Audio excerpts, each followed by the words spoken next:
I'm going to read you a few from my new book, Destiny Whispers to the Beloved, which is a book of poems about Latin America. And this one, I just visited my son in Mexico City. This one is about my son who teaches in Mexico.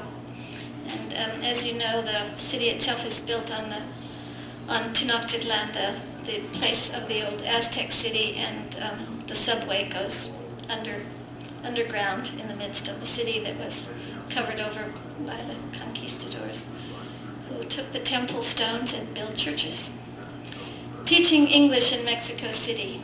Near the Palacio foyer that displays the distorted face of the fallen angel, he takes a cold shower in the pre-dawn dark of a Mexico City rooftop, puts on uncharacteristically serious clothes, and goes, with the juicers and dicers and friars in the sellers of roses, doers of the work of their abuelos, with the sayers of prayers, the weavers, carvers, makers, and the takers away, with the last organ grinders, fire throwers, workers, walkers on broken glass, with the students, computer users, pursuers of what's new, with the shoe shiners, planners, document shufflers, and the not-so-orderly standers in line, goes underground as they all go speeding through the silent, buried city beneath the busy one. His job is to deliver his language, vend the words connected to commerce and the compression of time into nondescript measures, like the melding of Zapotec idols into smooth, cigar-shaped ingots of gold. I must confess, a lifetime love-hate relationship with the conquest, because I adore the architecture and the art and all of that layer of Spanishness that's over Latin America, but detest, of course, as we all do, the way it was brought to the New World. So this is one of those poems where I sort of let myself enjoy the beauty and then ask myself what that all means. Pleasures of an hacendero, hacienda owner. In the cool shade of this ex-hacienda, its view of rose gardens through portals, its scent of gardenias bejeweling each breath, stone archways vibrate in magenta and tangerine bougainvillea. A vermilion flycatcher catches streaks of cerulean sky in its beak, in its black and crimson flight. The fountain sprays the music of water through the sun-yellow ambience of parakeets singing and doves cooing that you, too, could get used to.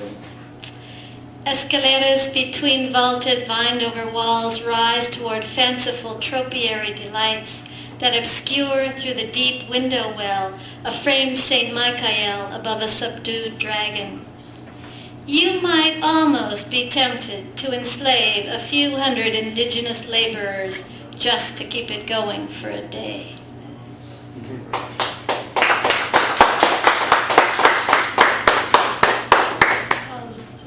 And this is a poem I have no idea where it came from or what it means. So it's just poems like that. It's just one of those playing with the language, the mythical kind of language, from the Great Silence. In the days of the Great Silence, there lived a plain woman called by the name of her Messiah. And it came to pass one day, as she was drawing water from the spring, a brave storm began to rage around her, circling into funnels in the sky as though it would bore a hole in the separation of worlds. As she stared transfixed, a mighty sword descended through a cloud of swirling sand, landing blade down directly at her feet. Being ill apprised of its meaning, she clasped the hilt in her right hand and found that it fit as if crafted for the curve of her palm. She left her bucket unattended and strode forth, calm, from the spring, the sword slicing a path through blowing sand and a harsh wind at her back.